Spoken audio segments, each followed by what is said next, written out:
At my wedding reception, my sister grabbed my arm and said, "Mom and Dad's divorce was my greatest achievement." "What?"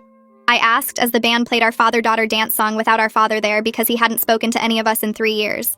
My sister Heather pulled me away from my new husband into the coat room, where nobody could hear us over the music. "I did it. I'm the reason they're not together anymore." She said it like she was proud, like she'd accomplished something incredible. I stared at her perfect makeup and her bridesmaid dress that cost more than most people's rent, because Heather always got whatever she wanted. "What are you talking about?" I thought maybe she meant she'd accidentally revealed Dad's affair, or found Mom's secret credit cards or something that exposed problems that were already there. She smiled, and it was the same smile she had when she got into Yale, and when she got her investment banking job, and when she bought her penthouse apartment at 25. Mom was so annoying, always asking about homework and checking if we ate vegetables and wanting to know where we were going. She never shut up about grades and college applications and our futures. I couldn't stand it anymore.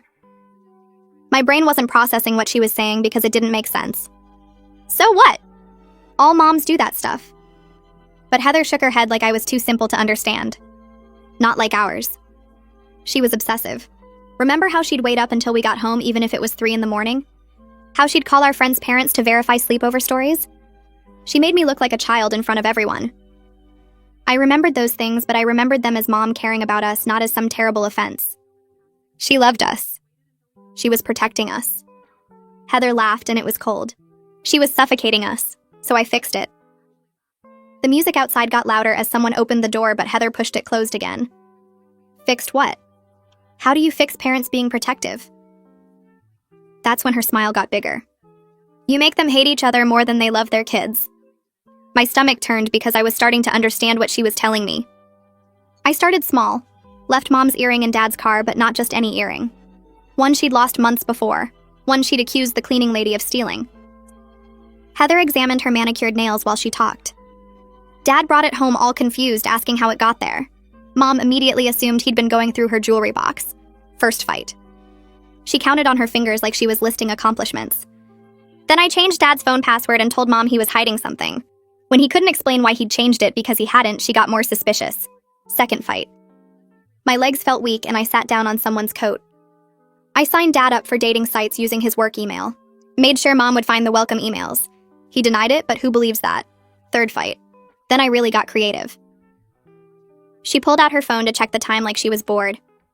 Remember when Dad missed your high school graduation because he was in Boston? I nodded because that had destroyed Mom. I booked that trip. Used his credit card and his email to confirm a conference registration. He thought his secretary did it. Mom thought he chose work over family again. The room was spinning and I wanted to throw up. Why would you do that? They were happy. We were happy. But Heather just rolled her eyes. You were happy because you were Mom's favorite. Her little baby who could do nothing wrong. I was the one she constantly harassed about everything. Were my grades high enough? Was I dating the right boys? Was I picking the right college major? She questioned every single decision I made. She adjusted her dress in the mirror behind me. After the graduation thing, I started deleting Dad's texts to Mom. Apologies, explanations, dinner plans. She'd wait at restaurants alone while he sat at home wondering why she never showed up to the dinners he'd planned. My parents had been married for 28 years before the divorce. Dad won't even talk to us now. Mom cries herself to sleep. You ruined everything because she asked about your homework? I was screaming, but the music drowned it out. Not just homework, everything. She was in my business constantly. Now she's too depressed to bother anyone. Dad's gone, so no more family dinners where she could interrogate me about my life choices. I can finally breathe. That's when the door opened, and we saw our parents standing there while Mom was crying. Mom stood in the doorway, frozen with tears running down her face and makeup smearing into dark streaks. Dad's hand gripped the doorframe so hard his knuckles went white and his whole body looked rigid like someone had punched all the air out of him. I watched his face cycle through confusion and shock, and then understanding that made his jaw clench tight. 3 years of anger that had kept him away from us started shifting into something different as he processed what Heather had just confessed.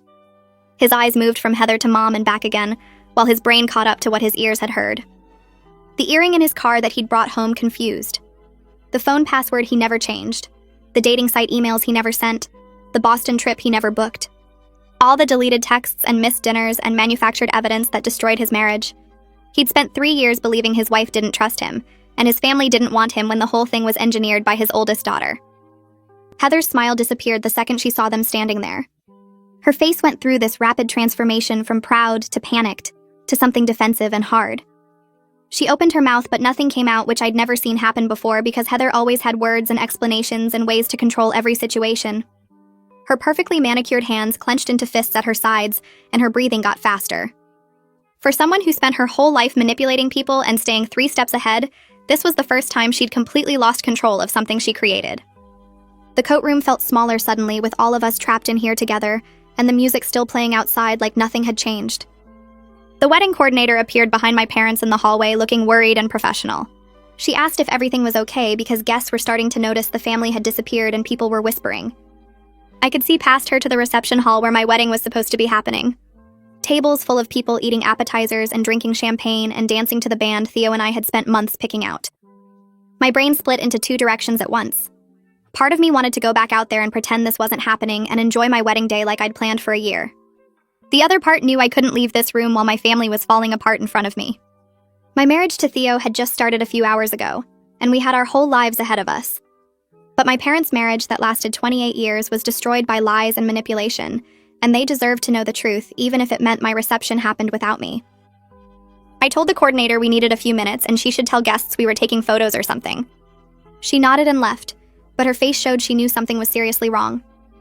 The door closed again and we were back in the coat room that smelled like perfume and wool, and now felt like a cage. Heather tried to move toward the door, but Dad stepped further into the room, blocking her path. Mom just stood there crying these quiet tears that were worse than if she'd been sobbing.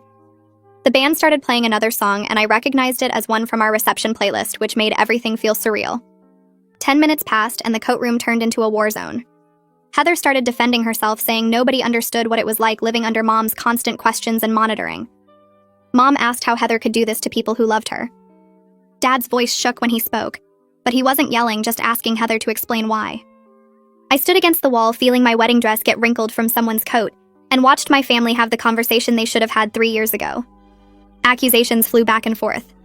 Mom brought up specific incidents she now realized were manufactured. Dad asked about the business trip and the dating sites and the changed password. Heather kept saying they didn't understand the pressure she felt, but her voice got less confident as she had to explain each manipulation out loud. That's when Theo found us. He opened the door and took one look at the scene inside, and his face showed he understood this was serious, even though he didn't know details yet. He pulled the coordinator aside, and I heard him quietly tell her to announce the couple was taking a brief break and to keep serving drinks and playing music. Then he came back and stood next to me without asking what was happening, because he knew I'd explain when I could. His hand found mine and squeezed, and I felt grateful I'd married someone who didn't need immediate explanations during a crisis.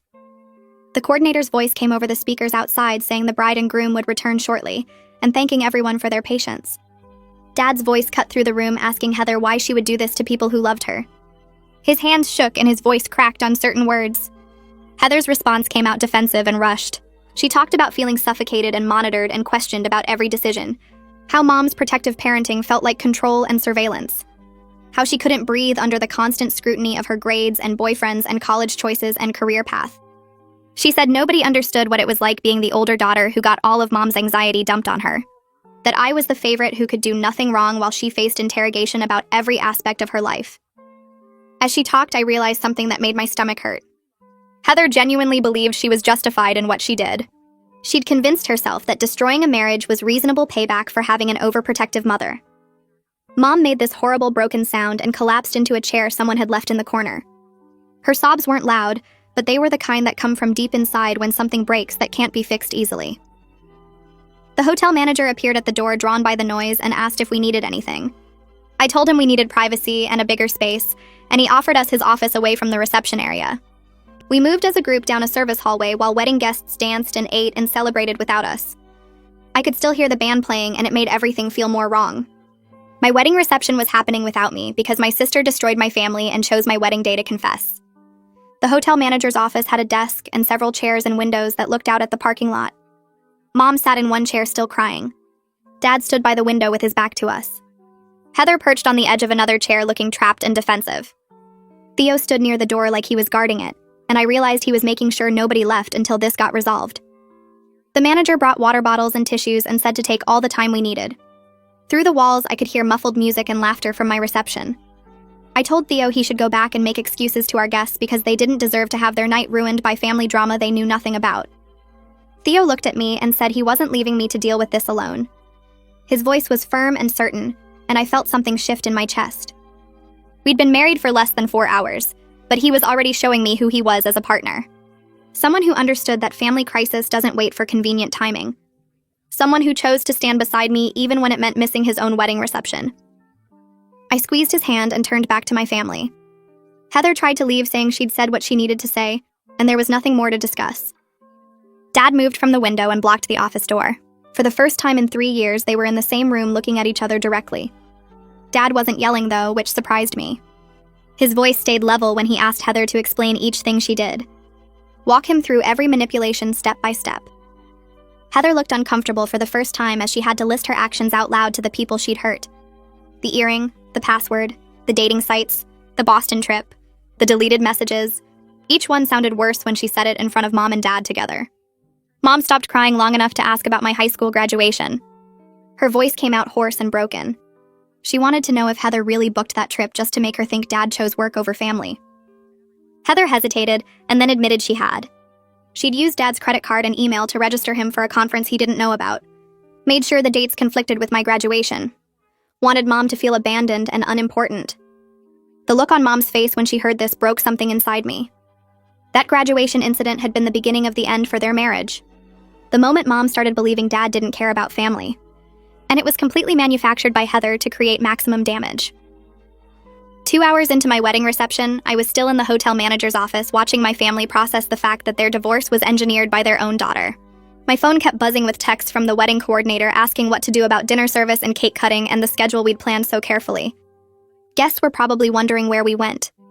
Theo's parents were probably worried. My bridesmaids were definitely confused. But none of that mattered as much as what was happening in this office. I texted the coordinator back and told her to serve dinner and cut the cake without us. Send our apologies, but this couldn't wait. My wedding day was supposed to be the happiest day of my life, but instead it became the day my family finally learned the truth about why they fell apart. Theo stood from his chair and pulled out his phone. He scrolled through something and then looked at me and asked if anyone had eaten anything since the ceremony. Nobody answered because food seemed impossible when our family was falling apart in a hotel office. He stepped into the hallway and came back 5 minutes later saying room service would bring sandwiches and coffee because we couldn't have this conversation while running on empty stomachs and wedding champagne. The practical thinking in the middle of complete chaos made something warm spread through my chest. This man I married 4 hours ago was already showing me exactly who he was as a partner.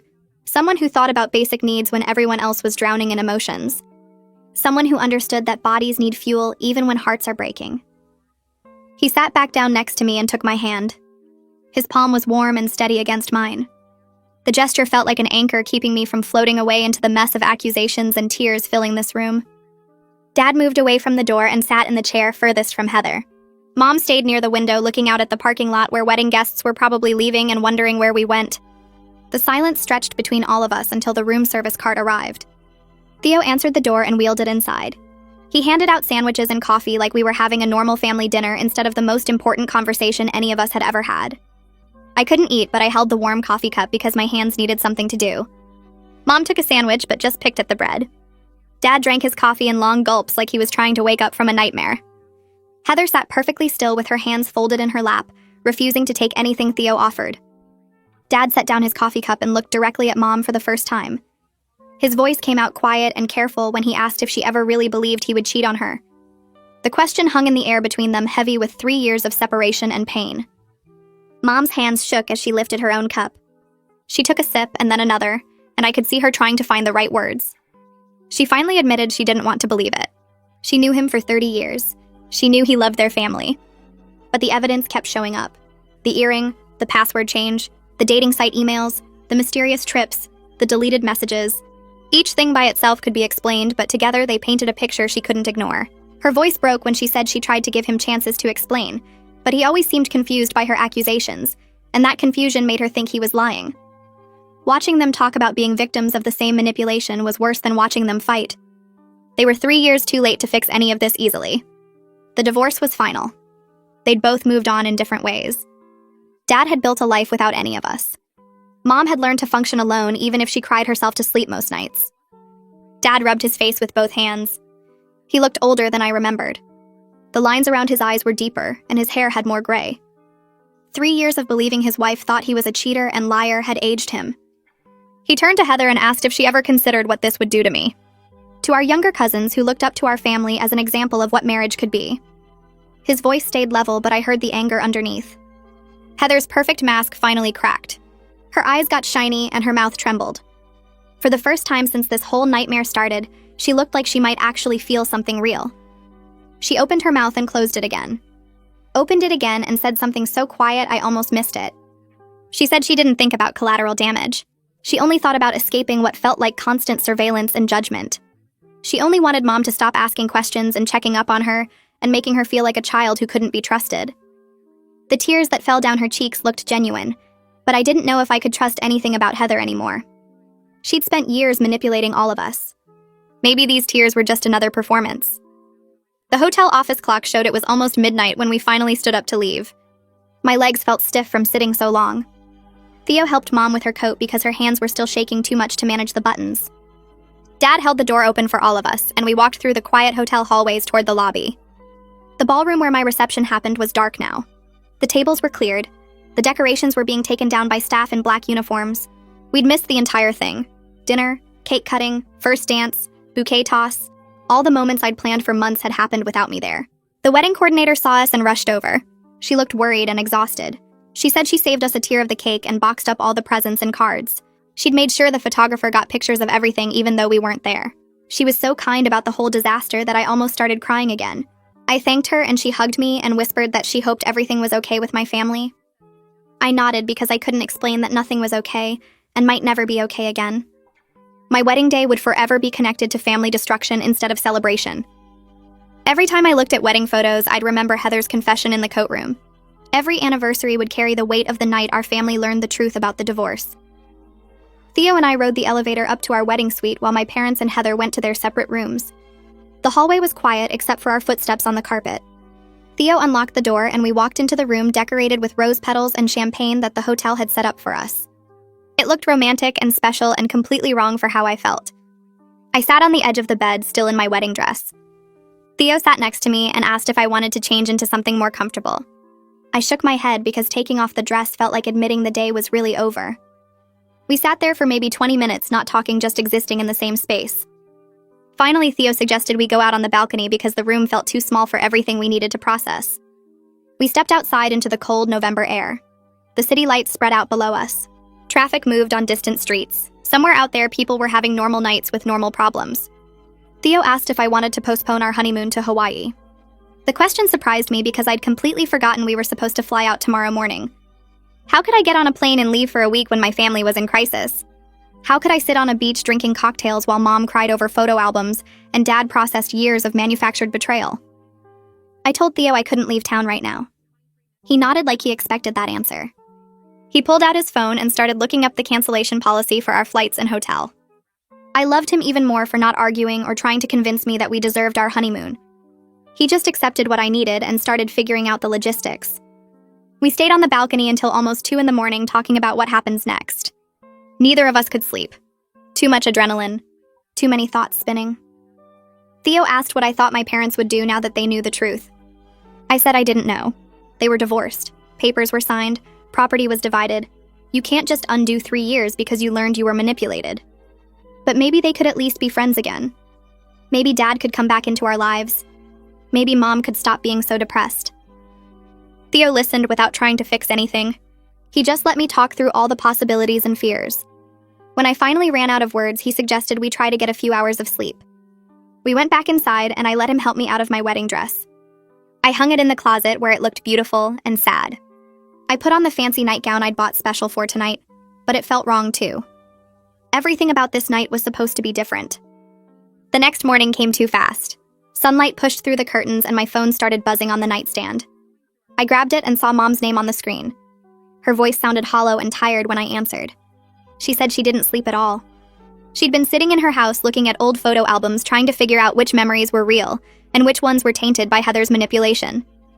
She kept finding pictures from trips and holidays and asking herself if Dad was really happy in those moments or if he was already dealing with some manufactured crisis Heather had created. Every smile looked suspicious now. Every moment of family togetherness felt like it might have been covering up some argument Heather had engineered. Mom sounded so lost and broken that I made a decision right there on the phone. I told her Theo and I were canceling our honeymoon. We were staying local. She tried to argue and say we shouldn't change our plans, but I cut her off. I told her she needed me and I wasn't going anywhere. After we hung up, I called the airline and canceled our flights. Theo called the Hawaii resort and explained we had a family emergency. They were understanding and said we could rebook later. I felt guilty for ruining our honeymoon, but also relieved that I didn't have to leave. That afternoon, my phone rang again. Dad's name appeared on the screen and I stared at it for several seconds before answering. This was the first time he'd called me in 3 years. The first time he'd initiated contact instead of me leaving messages he ignored. His voice sounded different, older, sadder. He said my name like he wasn't sure he still had the right to call me his daughter. Then his voice broke and he apologized for missing so much of my life. He said he was too angry to separate me from Mom and Heather. He thought if he cut them off, he had to cut me off too, or the anger would destroy him. He missed my college graduation, my new job celebration, my engagement party. 3 years of moments he could never get back. He said learning about Heather's manipulation didn't erase those missed years, but it helped him understand why he felt so betrayed and angry all the time. Every time he tried to fix things with Mom, something else would go wrong and he eventually gave up trying. Now he knew those wrong things were Heather planting more evidence and deleting more messages. I told him I understood and I forgave him for the distance. I said everyone in this family was a victim of what Heather did. We talked for almost an hour about small things. My job, his apartment, the weather. Normal father-daughter conversation we hadn't had in years. When we hung up, I cried because I'd gotten a piece of my dad back, even though the circumstances were terrible. My phone buzzed with a text from Heather. The message was long, paragraphs of explanation about her perspective. She wrote about feeling controlled and monitored her entire childhood, about Mom's constant questions making her feel like she couldn't be trusted, about the pressure to be perfect and successful, about how suffocating it felt to have someone always checking up on her. She said she knew what she did was extreme, but she didn't see another way out. She needed space and freedom, and the only way to get it was to make Mom too depressed to keep hovering. She needed Dad gone, so there wouldn't be family dinners where Mom could interrogate her about life choices. The whole message was justification, defense, explanation. But nowhere did she actually say she was sorry for destroying a marriage and cutting Dad off from his family for 3 years. Nowhere did she acknowledge the pain she caused. I read it 3 times trying to find a real apology, but it wasn't there. I understood her frustration. Mom could be intense about checking up on us, but nothing justified what Heather did to our parents' marriage. Nothing made it okay to manipulate and lie and plant evidence for years. 2 days after my wedding, I met Mom at a coffee shop near her house. She looked tired and smaller somehow, like the weight of learning about Heather's manipulation had physically shrunk her. We ordered coffee and sat in a corner booth away from other customers. Mom pulled out her phone and started showing me things. Bank statements with charges she didn't recognize. Dad's credit card had been used for flowers sent to an address that didn't exist. Hotel reservations in cities where Dad never went. Mom had assumed he was seeing someone else, but now she realized Heather must have made those charges somehow. Mom also told me about mysterious hang-up calls. The phone would ring, and when she answered, nobody would speak. Just breathing and then click. She'd assumed it was Dad's affair partner checking to see if Mom was home. Now she thought it was Heather making calls to increase Mom's paranoia. There was also a woman's scarf left in Dad's car. Expensive silk in a color Mom would never wear. Dad swore he didn't know where it came from. Mom accused him of lying. They fought for weeks about that scarf. Now Mom realized Heather probably planted it. The scope of the manipulation was staggering. Every incident Mom described revealed more planning and intention. Heather hadn't acted on impulse. She'd crafted a multi-year campaign to destroy their marriage. Theo's parents called that evening to check on us. I answered, and his mom asked how Hawaii was. I had to explain that we canceled the trip, that we were still in town dealing with family crisis. She asked what happened, and I gave her the basic story. My sister confessed at the wedding reception that she deliberately destroyed my parents' marriage through years of manipulation. His mom made shocked noises and asked if I was serious. I confirmed it was all true. His dad got on the phone and said that was one of the most disturbing things he'd ever heard. He asked if our family was getting help. I said we were trying to figure that out. He told me he knew a family therapist named Rowan Burke, who specialized in rebuilding trust after betrayal. He'd worked with her years ago when his own family went through something difficult. He said he'd send me her contact information. I thanked him and felt grateful that Theo came from a family who understood that sometimes you need professional help to fix complicated problems.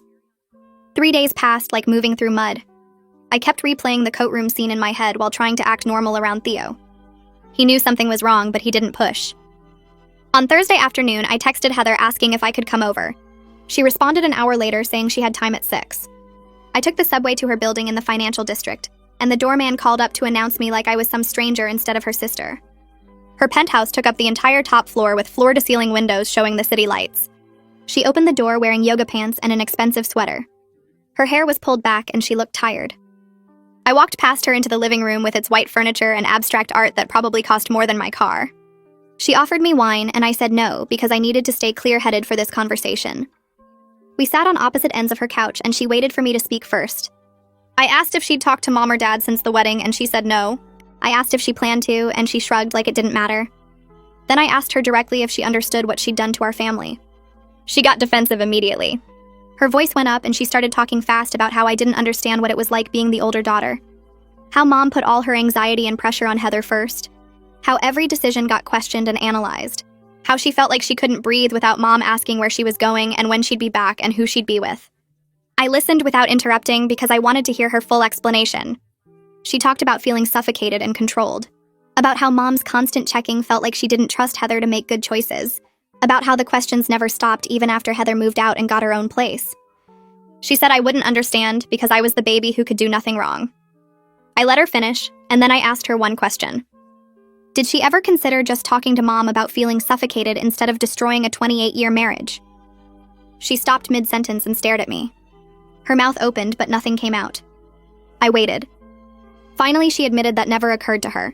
She said she was so used to manipulating situations to get what she wanted that honest communication wasn't even an option she thought about. She said it like it was normal. Like everyone solved problems by creating elaborate schemes instead of having difficult conversations. I asked her if she realized that made her sound like a sociopath and she got angry. She stood up and started pacing. She said I was being dramatic and that she just did what she needed to do to get space from Mom's hovering. I stayed sitting because I knew if I stood up, this would turn into a screaming match. My phone rang while we were talking. It was Mom.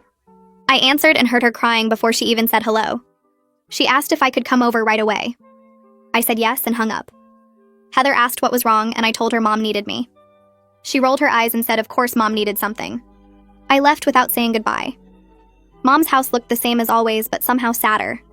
The plants on the porch needed watering and the paint was starting to peel. She opened the door with red eyes and tissues in her hand. We went to the kitchen and she made tea neither of us drank.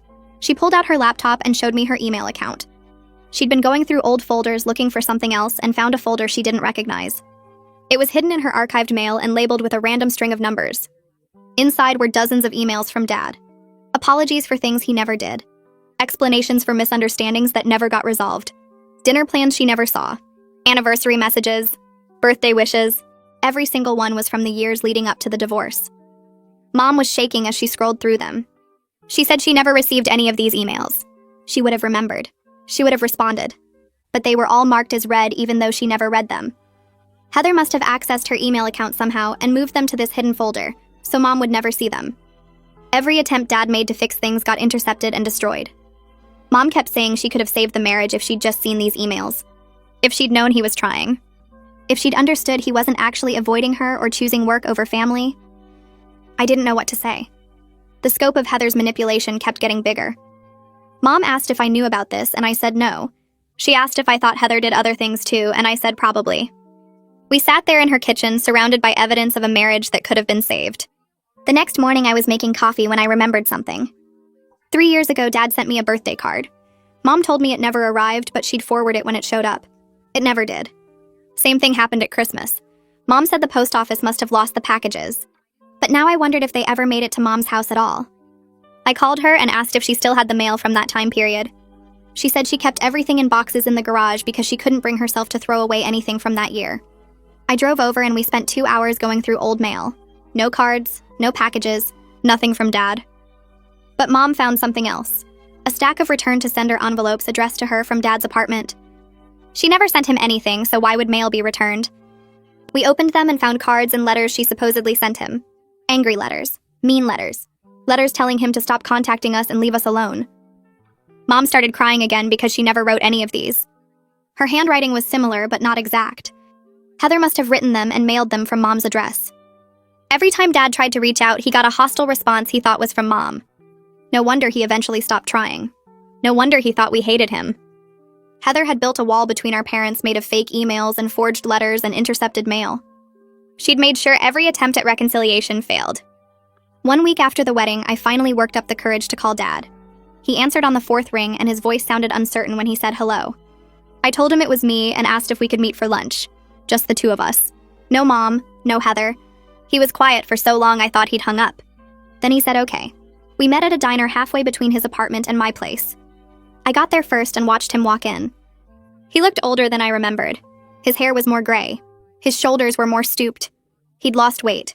He saw me and smiled, but it didn't reach his eyes.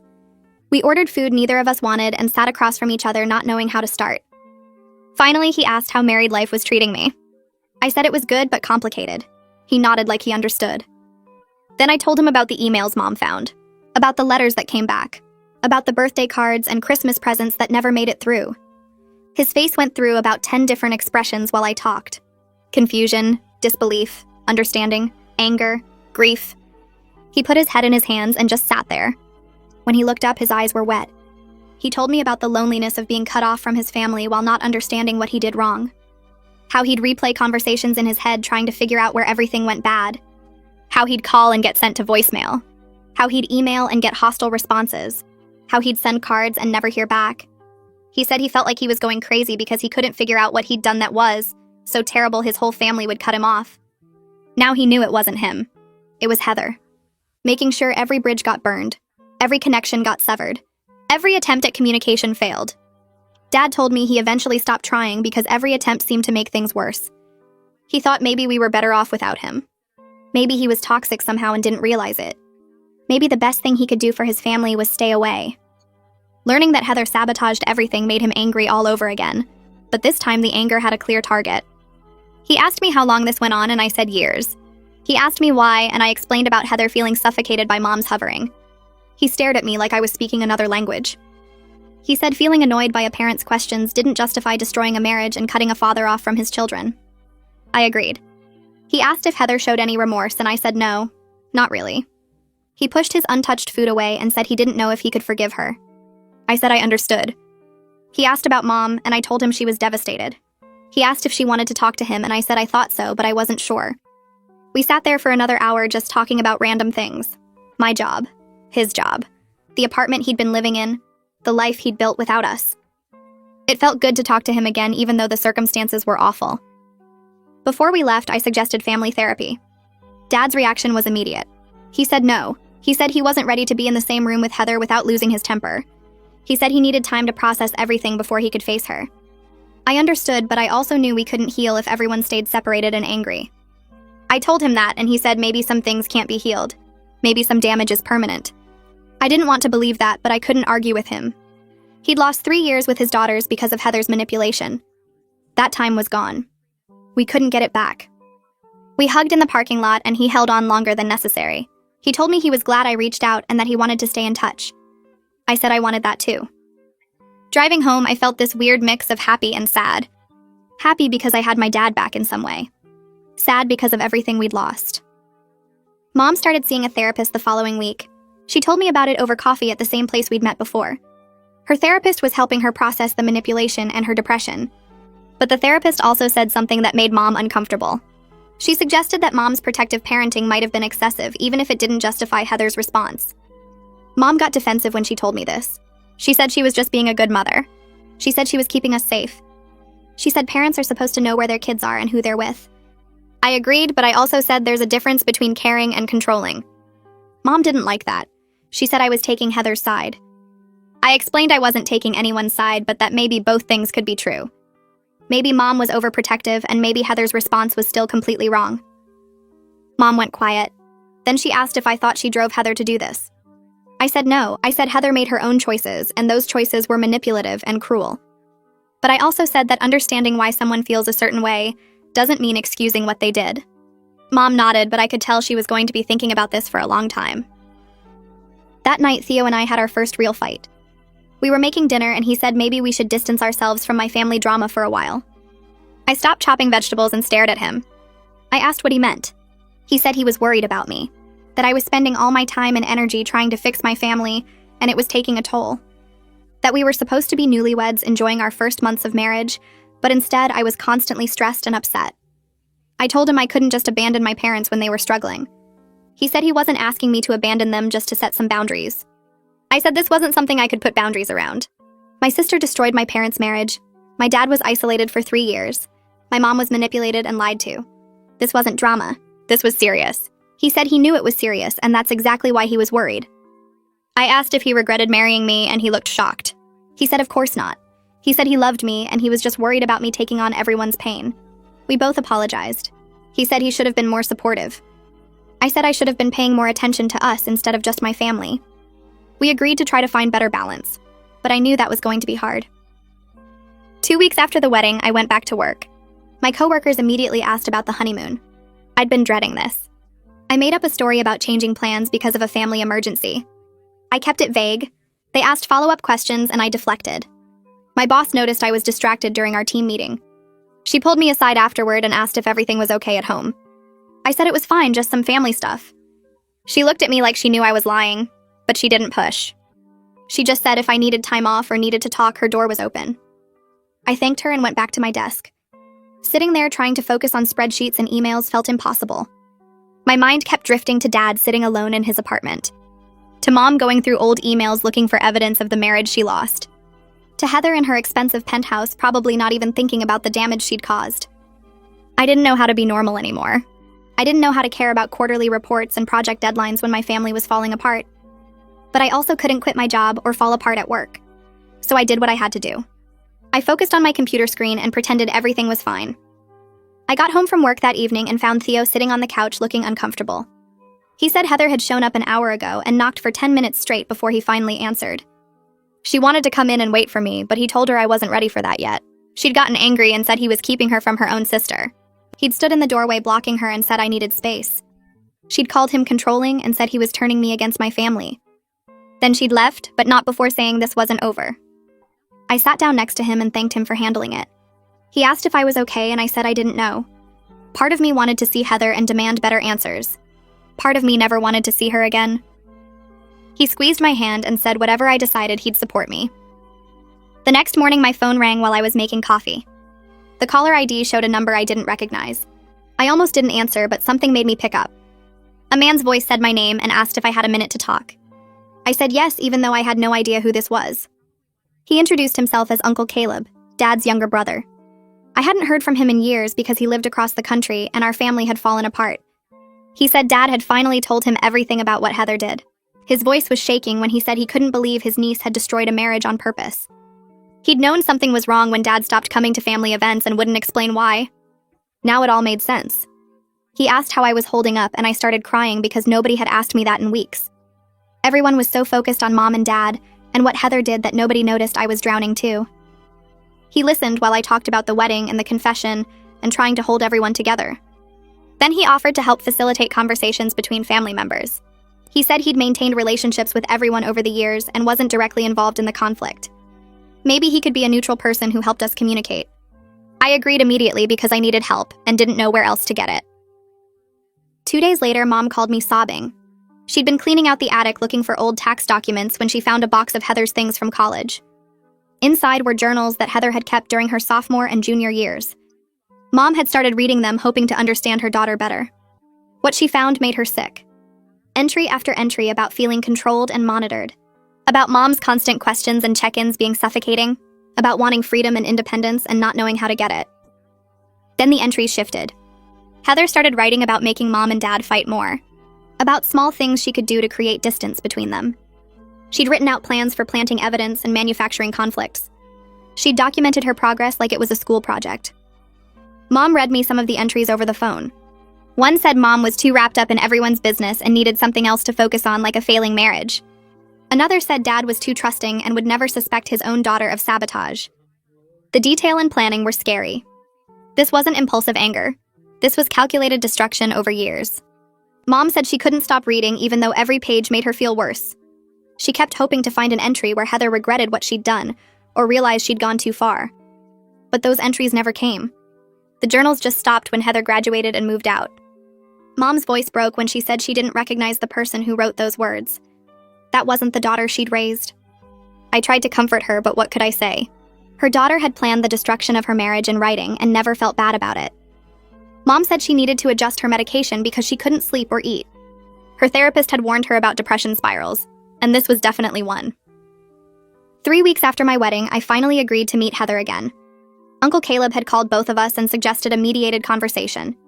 He'd rented a small conference room at a coffee shop downtown, neutral territory where neither of us would feel ambushed. I got there first and sat facing the door.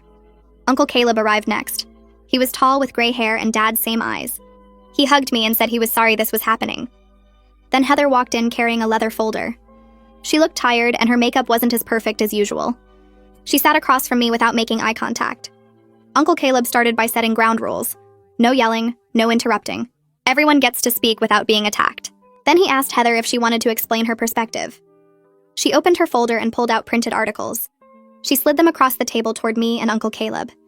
They were articles about helicopter parenting and emotional abuse, about controlling parents and the psychological damage they cause, about children who grow up feeling suffocated and monitored. Heather said she'd been researching this for years, that what Mom did wasn't normal protective parenting. It was excessive control that damaged her mental health and her ability to develop independence.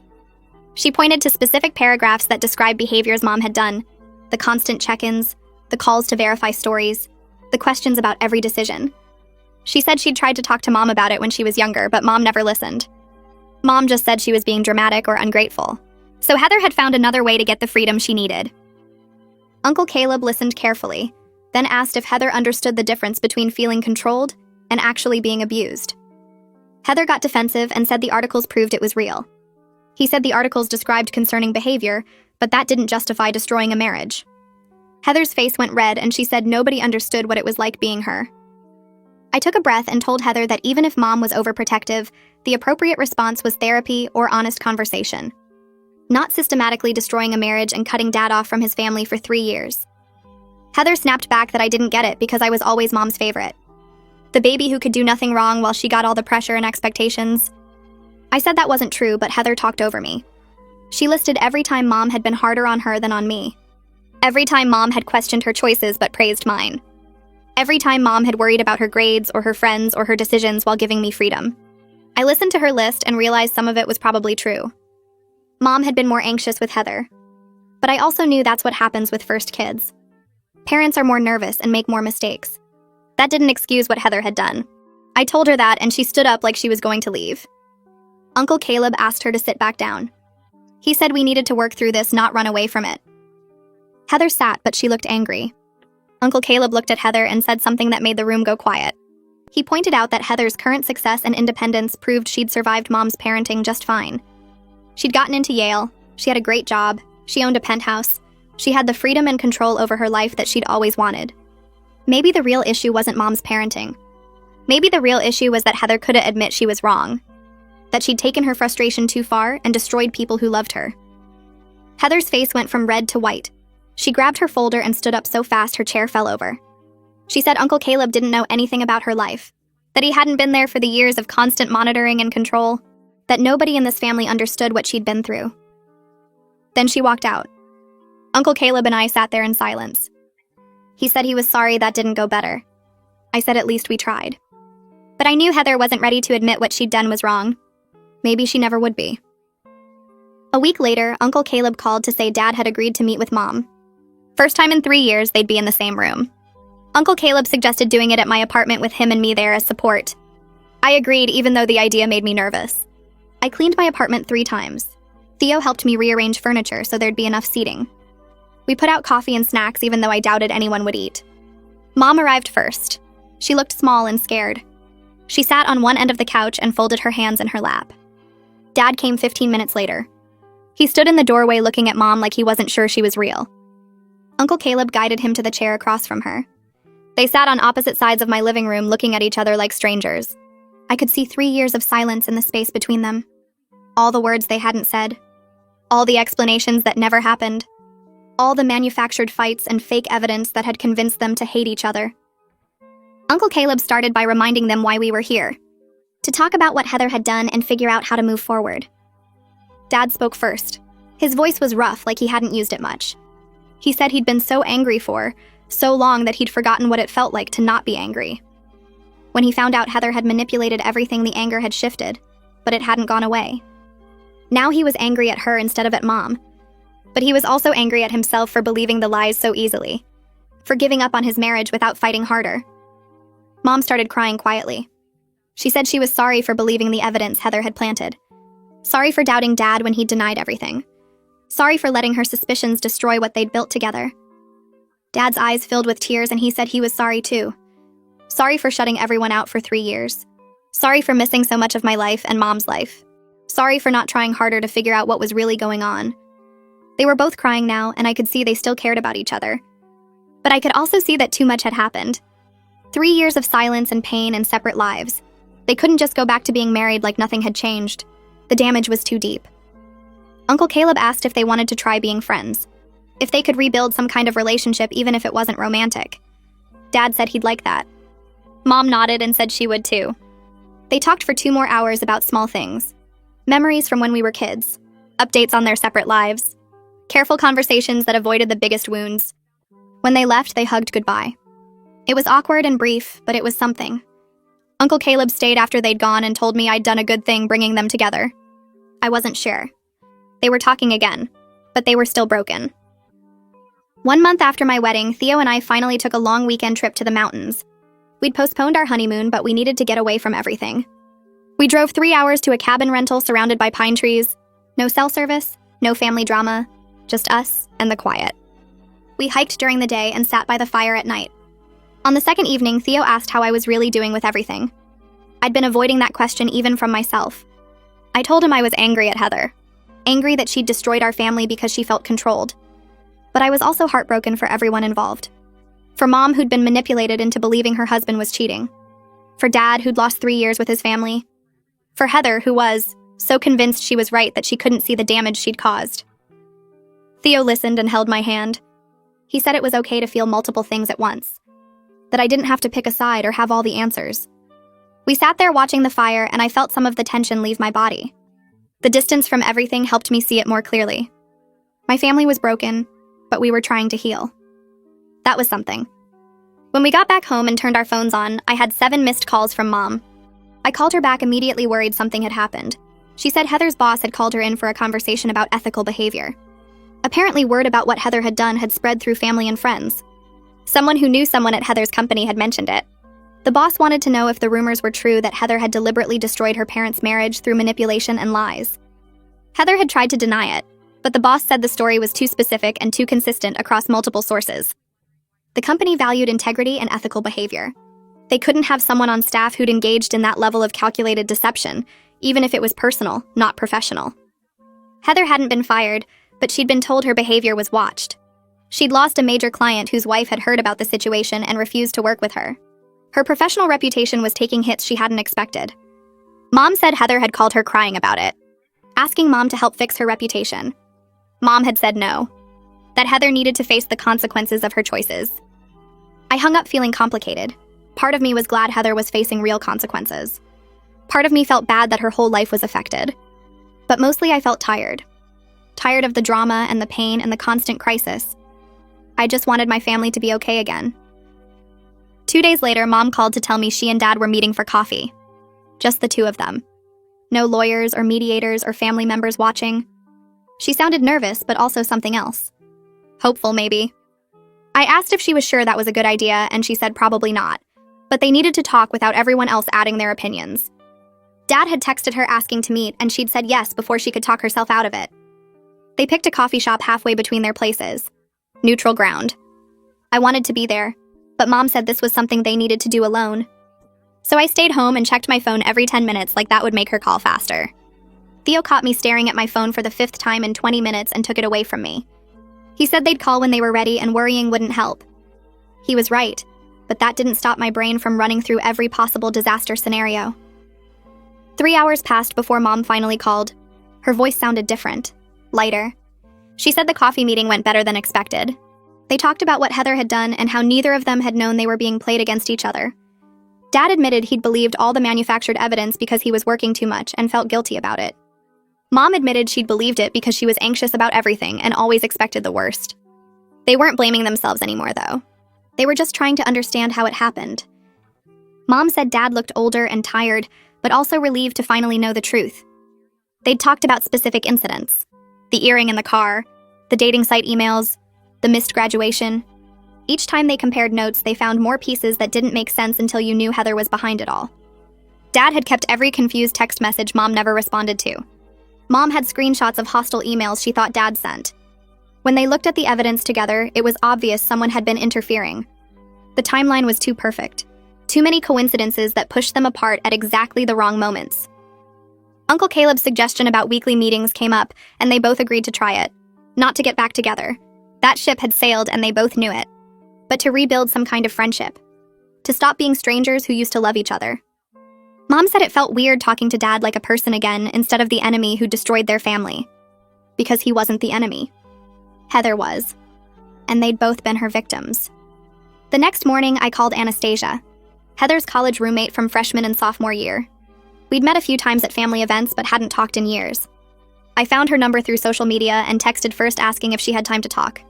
She called back within an hour. I explained what had happened at my wedding and asked if she'd noticed anything similar when she lived with Heather. Anastasia got quiet for a long minute. Then she said yes. She'd noticed. Heather had a talent for creating problems between people and then solving them. Their sophomore year, Heather had convinced Anastasia that their other roommate was stealing from her. Small things at first. A hair tie, some quarters from a jar, then bigger things like a necklace and some cash. Anastasia confronted the roommate who denied everything and seemed genuinely confused. The accusations caused huge fights. The roommate moved out mid-semester. 2 years later, Anastasia found the stolen necklace in a box of Heather's things she'd left behind. She'd confronted Heather about it, and Heather had laughed it off, saying the roommate probably planted it there to make Heather look bad. But Anastasia knew. She knew Heather had taken the stuff and framed the other girl just to get her to leave. When I asked why Anastasia said Heather didn't like sharing space or attention, the other roommate was popular and social, and Heather hated that, so she manufactured a reason to get rid of her. Anastasia also mentioned that Heather was always skilled at reading people and knowing exactly what buttons to push. She could make you doubt yourself without you realizing she was doing it. Little comments about your judgment or your memory. Subtle suggestions that maybe you were wrong about what you saw or heard. It was so gradual you didn't notice until you were second-guessing everything. I asked if Anastasia thought Heather had done this kind of thing before our parents, and she said definitely. Heather had caused drama between other friends. Between her boyfriend and his roommate. Between her study group members. Always positioning herself as the reasonable one trying to help while secretly making everything worse. Anastasia said she'd distanced herself from Heather junior year because being around her felt exhausting. Like you always had to watch what you said and did because it might get twisted later. I thanked her for being honest, and she said she was sorry about my parents. That she wished she'd said something years ago, but she hadn't realized the pattern was that serious. We hung up and I sat there processing what I'd learned. Heather had been doing this for at least a decade. Maybe longer. This wasn't a one-time thing she did because Mom was annoying. This was who she was. 5 weeks after my wedding, we had our first family therapy session. Rowan Burke's office was in a medical building downtown. Beige walls and comfortable chairs and a white noise machine outside the door. I got there early with Theo. Mom arrived 10 minutes later looking nervous. Dad showed up right on time. Uncle Caleb came last because he'd gotten stuck in traffic. We all sat in Rowan's waiting room not talking much. Just existing in the same space and trying not to think too hard about why we were there. Rowan came out at exactly 3 o'clock. She was younger than I expected, maybe 40. Dark hair pulled back, kind eyes but also sharp like she didn't miss anything. She shook everyone's hand and invited us into her office. The room was bigger than the waiting area with windows overlooking the street. We arranged ourselves on 2 couches facing each other, Mom and Dad on opposite couches, me and Theo together, Uncle Caleb in a chair between them like a buffer. Rowan sat in her own chair with a notepad and asked us to introduce ourselves and explain why we were there. I started because nobody else seemed ready to talk. I explained the wedding confession, Heather's admission about destroying the marriage, the 3 years of estrangement, the manipulation tactics we'd discovered. Rowan listened without interrupting and took notes. When I finished, she asked Mom and Dad if they wanted to add anything. Dad said he wanted to understand how he'd missed the signs. Mom said she wanted to stop feeling like an idiot for believing the lies. Uncle Caleb said he wanted to help his brother reconnect with his family. Rowan nodded and said those were all valid goals. She asked where Heather was, and I explained she'd refused to come. Rowan said that was unfortunate, but not unexpected. People who manipulate others rarely want to participate in processes that hold them accountable. We could still work on family healing without her, though. It would just look different. She asked us to talk about what we wanted from therapy. Dad said he wanted to process his anger without letting it control him. Mom said she wanted to stop blaming herself for being manipulated. I said I wanted my family to be okay again, even if okay looked different from before. Uncle Caleb said he wanted to support everyone through this. Rowan wrote everything down and said those were achievable goals if we committed to the work. Rowan started by addressing Mom directly. She said one of the hardest parts of this situation was that Mom was going to blame herself, even though the manipulation wasn't her fault. Mom nodded and her eyes filled with tears. Rowan continued saying that Heather's actions came from real pain. Feeling suffocated and controlled by anxious parenting was a genuine experience. But the response was completely inappropriate and disproportionate. Both things could be true at the same time. Mom could acknowledge that maybe her anxiety made her too protective, while also recognizing that nothing she did justified what Heather chose to do. This framework seemed to help Mom sit up straighter. She'd been carrying guilt about her parenting for weeks, thinking if she'd just been different, Heather wouldn't have done this. But Rowan was saying she could hold Heather accountable while still examining her own behavior. They weren't mutually exclusive. Dad asked how he was supposed to forgive someone who stole 3 years of his life. Rowan said forgiveness wasn't required for healing. That was important. He didn't have to forgive Heather. He just had to process his anger in ways that didn't destroy him. Anger was a valid response to betrayal. The question was what he did with it. Did he let it consume him, or did he use it as information about his boundaries and values? Dad seemed relieved by this, like he'd been worried therapy would force him to forgive and forget. Rowan explained that healing meant accepting what happened and finding ways to move forward. It didn't mean pretending everything was fine or that the damage didn't matter. We talked for another 40 minutes about specific incidents and how they'd affected each person. Mom described waiting at restaurants alone thinking Dad had stood her up. Dad described the confusion of being accused of things he didn't do. I described watching my family fall apart and not understanding why. Uncle Caleb described maintaining contact with Dad while the rest of the family cut him off and feeling torn between both sides. Rowan listened to all of it and helped us see patterns we'd missed. How Heather had isolated Dad specifically. How she'd fed Mom's anxiety while making Dad look uncaring. How she'd kept everyone separated so they couldn't compare notes. The manipulation was sophisticated and deliberate, not something that happened by accident. At the end of the session, Rowan gave us homework. She wanted me to start documenting everything I'd learned about Heather's tactics, not to use against her, but to help me process the betrayal and see patterns I'd missed. She wanted Mom and Dad to keep having their coffee meetings and practicing honest communication. She wanted Uncle Caleb to continue being a neutral support for everyone. We scheduled another session for 2 weeks later and left the office feeling drained but also slightly hopeful. Like maybe we could actually heal from this. I started the documentation project that night, opened a new document on my laptop and began listing everything chronologically. The earring incident, the password change, the dating sites, the fake business trip, the deleted messages. As I wrote it all out, the scope became clear.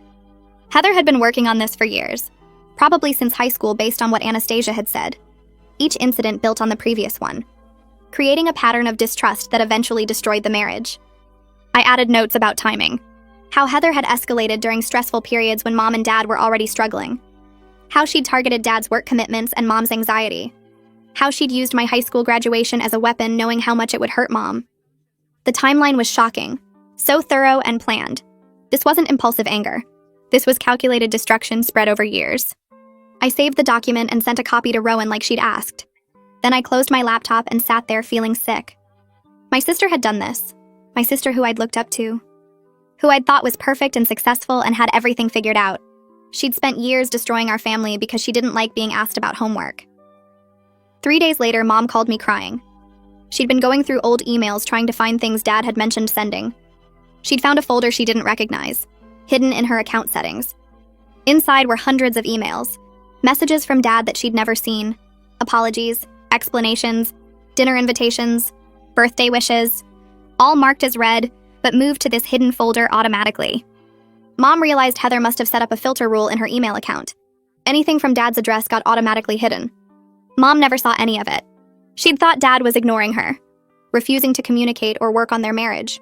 But he'd been trying the whole time. She just never received the messages. Mom also found sent emails she didn't write. Hostile responses to Dad's attempts at reconciliation. Messages telling him to stop contacting her. Threats to call lawyers if he didn't leave her alone. All sent from Mom's account but written by Heather. Dad had screenshots of these emails. He'd shown them to his lawyer during the divorce as proof that Mom wanted no contact, but Mom had never written them. Never even seen them until now. She'd been framed in her own email account. The manipulation was even more elaborate than we'd thought. Heather hadn't just deleted messages. She'd impersonated Mom to push Dad away. She'd created entire conversations that never happened. Made Dad think Mom hated him while making Mom think Dad had abandoned her. All while sitting in her penthouse apartment managing her successful career and feeling proud of herself for escaping Mom's questions about her life. 6 weeks after my wedding, Heather finally agreed to attend therapy. She'd been ignoring my calls and Mom's messages, but Rowan had sent her a letter explaining that family healing required everyone's participation. Heather called me and said she'd come to one session. Just one, and only if she could explain her side first. I agreed because getting her there at all felt like progress. The day of the session, I arrived early again. Mom and Dad were already in the waiting room sitting on opposite sides. Uncle Caleb came in behind me. We waited. 3 o'clock came and went. Rowan stepped out and asked if Heather was coming. I texted her and she responded saying she was parking. 10 minutes later, she walked in wearing her work clothes. Expensive suit. Perfect makeup. She looked at all of us and her expression was defensive. Rowan invited us all into the office and we took the same seats as before. Heather sat alone on the couch opposite everyone else. Rowan thanked her for coming and asked if she wanted to start by sharing her perspective like she'd requested. Heather nodded and launched into her explanation. She talked about feeling suffocated growing up, how Mom's constant questions and check-ins made her feel controlled and monitored, how she couldn't make any decision without Mom questioning it, how other kids' parents weren't like that, and she felt embarrassed by the level of oversight. She talked about feeling like Mom's anxiety was projected onto her, how Mom's fears became Heather's prison, how she'd tried talking to Mom about it, but Mom just said she was protecting her. Heather said she felt like she had no autonomy, no privacy, no trust, just endless interrogation about every aspect of her life. She talked for 20 minutes straight. Nobody interrupted. We just listened to her describe years of feeling trapped by Mom's love. When Heather finished, Rowan let the silence sit for a moment. Then she asked a question. She asked Heather if she understood the difference between feeling controlled and actually being abused. Heather looked confused. Rowan explained that feeling suffocated by protective parenting was valid. Many young adults felt that way, but there was a difference between uncomfortable oversight and actual abuse. Heather's response to that discomfort was to systematically destroy her parents' marriage through years of calculated manipulation. Was that response proportionate to the situation? Heather opened her mouth to answer, but nothing came out. She looked around the room like she was expecting someone to back her up. Nobody did. Rowan asked again. Was manufacturing evidence of infidelity proportionate to being asked about homework? Was isolating her father from his family proportionate to having her sleepover stories verified? Was impersonating her mother in emails proportionate to feeling embarrassed by parental concern? Heather's face changed. The defensive certainty cracked. She said it wasn't about just homework. It was about everything. The constant pressure and questions and monitoring. Rowan nodded and said she heard that. But the question remained. Was her response proportionate? Heather struggled to answer. She kept trying to explain her feelings, but Rowan gently redirected her back to the question. Finally, Heather said she didn't know. Maybe not. But she'd felt so trapped. Rowan said feeling trapped didn't justify trapping others. Feeling controlled didn't justify controlling an entire family's narrative for years. Heather needed to sit with that reality. Dad spoke for the first time since Heather arrived. His voice was steady, but you could hear the pain underneath. He said he'd lost 3 years with his daughters, missed my engagement, missed helping me plan my wedding, missed holidays and birthdays and regular phone calls. He'd missed being a father because Heather decided he didn't deserve that role anymore. And that pain didn't disappear just because he now understood why it happened. Understanding didn't erase the loss. Heather looked at Dad, and for the first time since the wedding, she looked genuinely uncomfortable. Not defensive, not proud, just uncomfortable. Like she was finally seeing the damage from someone else's perspective. Dad continued. He said he'd spent 3 years thinking his family hated him, thinking he'd somehow destroyed his marriage without understanding how. The confusion and isolation had been devastating, and all of it was manufactured by his own daughter because she didn't like being asked where she was going on Friday nights. Heather's eyes filled with tears. Real ones, not manipulative ones. She whispered that she was sorry. Dad said sorry didn't fix it. Sorry didn't give him back those years. But it was a start. We sat in that heavy silence for a long time. Rowan finally spoke and said this was important progress. Heather was starting to see beyond her own experience. That was the first step toward real accountability. We had a lot more work to do, but this session had moved us forward. We scheduled another appointment for the following week and filed out of the office. Heather left first, walking quickly to her car. The rest of us stood in the parking lot, not sure what to say.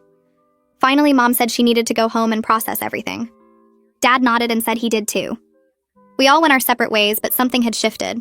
Heather's certainty had cracked. And that crack was the first real opening toward healing. The next therapy session happened 2 days later, and Mom showed up early. She sat in the waiting room with her hands folded in her lap, looking nervous, like she was preparing for something important. When Heather arrived, she looked surprised to see Mom already there, but she sat down across from her anyway. Rowan came out and invited us all in, and we took our usual seats in the circle. Mom cleared her throat and looked directly at Heather for the first time without anger or tears clouding her expression.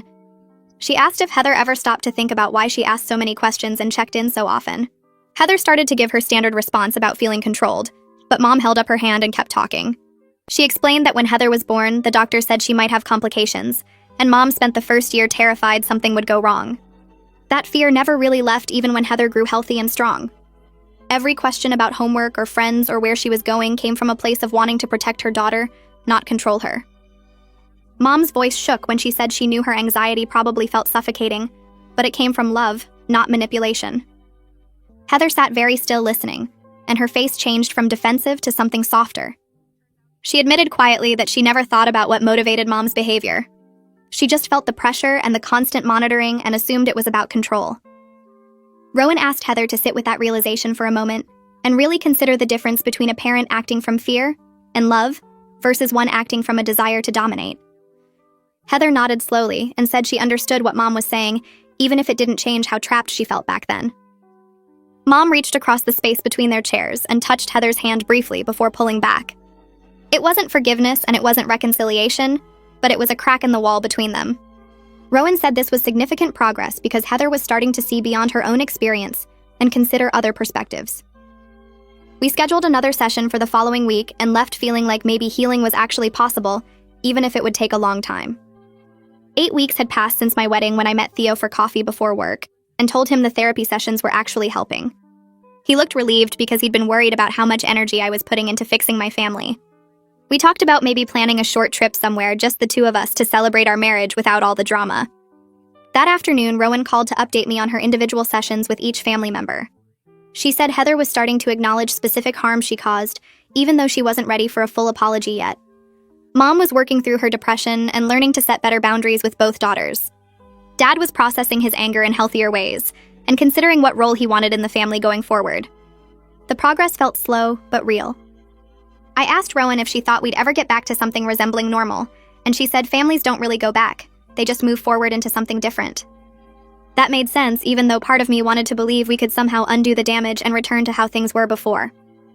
2 months after my wedding, I sat in a restaurant booth across from both my parents together for the first time in years. Mom had suggested lunch as a way to practice being around each other outside therapy, and Dad agreed, which shocked me. They sat next to each other but not too close, and there was obvious awkwardness in how they moved around each other's space. We ordered food and made small talk about work and weather and anything safe. Then Dad mentioned something about a family trip we took to the beach when I was 7, and Mom laughed. Actually laughed. She added details he'd forgotten about how Heather got stung by a jellyfish and refused to go back in the water for the rest of the week. They went back and forth sharing memories and laughing about things I barely remembered, and for those few minutes they looked like the parents I grew up with. But then the food came, and the moment passed and I could see the weight settle back on both of them. They weren't the same people who took that beach trip. 3 years of manufactured resentment and real divorce had changed them into different versions of themselves. I felt this bittersweet ache watching them because I could see glimpses of what they had, but I also knew their marriage was truly over. They could maybe become friends again, but they wouldn't be husband and wife. That chapter had closed even if the ending was written by someone else. 3 days later, my phone rang while I was at work, and Heather's name appeared on the screen. I almost didn't answer, but something made me pick up. She was crying, which was so unusual that I immediately asked what was wrong. She said she'd just lost a major client and the whole situation was a mess. I asked what happened, and she explained that the client's wife had somehow heard about our family situation through mutual connections. The wife refused to work with someone who deliberately destroyed a marriage and convinced her husband to take their business elsewhere. Heather sounded genuinely upset and kept saying it wasn't fair that her personal life was affecting her career. I felt that familiar anger rise up because even now she was focused on how this impacted her, not on why it happened. I told her that actions have consequences beyond family relationships, and what she did to mom and dad was always going to follow her. She got quiet, and I could hear her breathing on the other end. She asked if I thought she deserved to lose her job over this, and I said I didn't know. But I did know that people judge us based on our choices. If she chose to manipulate and destroy, then people would see her as someone capable of manipulation and destruction. That reality didn't disappear just because it was inconvenient for her career. She hung up without saying goodbye, and I sat at my desk feeling both satisfied that she was facing real consequences and guilty for not being more sympathetic. That weekend, Caleb called and asked if he could stop by my apartment to talk. He showed up with coffee and pastries, and we sat on my couch while he told me about his latest conversation with Heather. He said he'd been meeting with her separately from the family sessions because she seemed more willing to be honest without everyone watching. Caleb thought Heather was starting to understand the size of what she'd done, even if her pride wouldn't let her fully admit it yet. He'd seen her crying after therapy sessions, which was significant because Heather rarely showed that kind of weakness. She'd told him she didn't realize how many people would be affected by her choices, and that the professional consequences were making her reconsider her justifications. Caleb said it wasn't a complete transformation, but it was movement in the right direction. I asked if he thought she'd ever really apologize, and he said he didn't know, but he was seeing cracks in her defensive walls. That had to count for something. 10 weeks after my wedding, Theo and I were planning a delayed celebration dinner with our friends who'd been at the reception. We wanted to actually enjoy ourselves without family drama hanging over everything. I was making the guest list when my phone buzzed with a text from Dad asking if he could come to the dinner. I stared at the message for a long time because it was the first time in 3 years that Dad had asked to be included in something in my life. He'd missed my engagement and my wedding planning and so many regular moments, and now he was asking to be part of this small celebration. I called him instead of texting back, and when he answered, I was already crying. I told him yes, of course he could come, and I was so happy he wanted to be there. His voice got thick with emotion, and he said he'd missed too much already, and didn't want to miss anymore. We talked for almost an hour about nothing important, and everything important, and when we hung up, I felt like maybe we were actually rebuilding something real. A few days later, Mom called with news that surprised me. She was dating someone. A man she'd met through a grief support group she'd been attending for people going through divorce. She sounded almost shy telling me about him, like she wasn't sure if it was okay to be moving on. I asked how she felt, and she said it was strange but also healthy to look forward instead of staying stuck in what happened. She seemed lighter when she talked about this new person, and about her life in general. I realized the divorce might have been better for her in the long run, even though the method was terrible and traumatic. She'd been so focused on being a wife and mother for so long that maybe she needed this forced separation to figure out who she was on her own. It didn't make what Heather did okay, but it did add complicated layers to the outcome. 11 weeks after my wedding, Rowan called to tell me Heather had written a letter to our parents. She'd helped Heather work on it during their individual sessions, and thought it represented real progress. Rowan read parts of it to me over the phone. Heather acknowledged specific things she'd done, like planting the earring and deleting the text messages, and booking the fake business trip. She admitted that her response to feeling controlled was way out of proportion to the actual situation. She wrote that she understood now how much pain she caused, and that understanding didn't erase the harm, but it was a starting point. The letter wasn't a complete apology because Heather still defended some of her feelings, even while admitting her actions were wrong. But it was more than she'd given before. Rowan said this was significant for someone who rarely admitted fault about anything. She was sending the letter to Mom and Dad that afternoon, and wanted me to know in case they called upset or emotional. I thanked her and sat with the knowledge that maybe Heather was actually capable of growth, even if it was happening slowly and painfully. 3 months after my wedding, our family gathered at my apartment for dinner. I'd spent all day cooking and cleaning and trying to make everything perfect because I wanted this to work. Mom arrived first with wine and flowers, looking nervous but determined. Dad came next, and he and Mom exchanged awkward hellos before settling into different parts of my living room. Heather showed up last, and the temperature in the room dropped when she walked in. Dad barely looked at her, and she kept her distance from him. We sat down to eat, and the conversation was stilted and careful, like we were all walking on broken glass. Heather and Dad didn't speak directly to each other the whole night, but everyone stayed. Everyone tried. We were all in the same room attempting to move forward, and that would have been impossible just weeks ago. The tension was obvious and uncomfortable, but we got through the meal without anyone leaving or fighting. When everyone left, I cleaned up the dishes and cried because it was both progress and proof of how broken we still were. During dinner, Dad had pulled me into the kitchen while I was getting dessert. He put his hand on my shoulder and told me thank you for not giving up on this family. He said watching me fight to keep everyone connected inspired him to try harder, even when it felt pointless. I told him I learned that kind of stubbornness from Mom, and he smiled this sad smile and agreed. He said Mom always was the strongest person he knew, even if it took him too long to remember that. We stood there for a moment in my small kitchen, and I felt grateful that at least Dad and I had found our way back to each other, even if the whole family was still figuring things out. Our last therapy session with Rowan happened on a Thursday afternoon in early February, when the sun came through her office windows and made everything look softer than it really was. Mom sat on the left side of the couch, and Dad sat on the right with me in the middle like I'd been doing for 3 months now. Heather came late and took the chair by the door like she always did when she couldn't avoid showing up. Rowan looked at her notes and then at each of us before she started talking about progress. She said we'd done really hard work facing the manipulation and starting to rebuild trust between people who'd been hurt badly.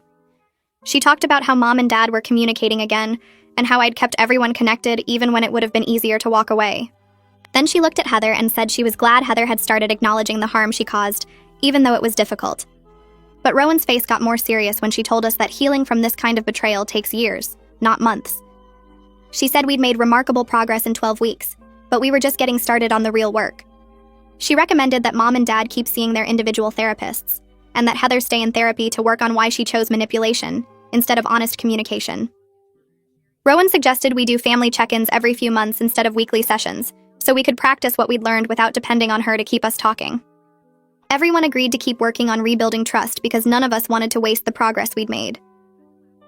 3 weeks later, Theo and I finally got on a plane to Hawaii for the honeymoon we should have taken right after our wedding. The hotel upgraded us to a better room when they heard we'd postponed because of a family emergency, and Theo joked that maybe we should have more emergencies if it meant ocean views this good. I stood on our balcony looking at the beach and realized I wasn't thinking about Mom crying, or Dad's anger, or Heather's manipulation for the first time in months. Theo came up behind me and put his arms around my waist and asked what I was thinking about. I told him I was thinking about nothing, and he laughed because he knew that was actually something worth celebrating.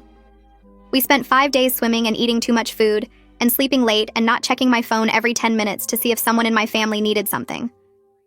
On our 3rd day, I was lying on the beach reading a book when Theo asked if I thought we'd ever have a normal family dinner where nobody was processing trauma. I said maybe in a few years, and he said that was good enough for him.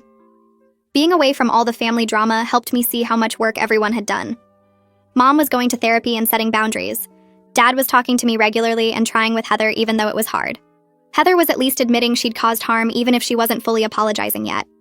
I could actually relax without constantly worrying about the next crisis or who needed me to fix something. When we got back home, I met Mom for coffee at the place near her house that she'd been going to since I was a kid. She looked different somehow, and it took me a minute to realize she looked happy. Not fake happy or trying happy, but genuinely peaceful in a way I hadn't seen since before the divorce. She told me about a painting class she'd started taking, and a book club she'd joined, and how she was thinking about going back to the school to finish her degree. I asked if she was okay, and she said she was genuinely happy for the first time since before everything fell apart. She said working through the manipulation with Rowan helped her understand herself better. She realized she'd spent 28 years being a wife and mother without figuring out who she was as just herself. Mom said she wished it hadn't happened the way it did, but the divorce forced her to build a life that was hers, instead of just being part of someone else's life. She'd set better boundaries with both me and Heather about how much she got involved in our choices. She said she'd found peace with how things turned out even though the method was terrible and traumatic. Watching her talk about her painting class and her new friends made me realize that sometimes the worst things that happen to us lead to growth we wouldn't have chosen but needed anyway. 6 months after my wedding, I was making dinner in my apartment when I realized our family was in a much better place even though we weren't fully healed. Mom and Dad had coffee together every few weeks and could laugh about old memories without the manufactured resentment Heather had built between them. I talked to Dad regularly, and he'd started coming to dinners at my place and asking about my life in ways he hadn't done in years.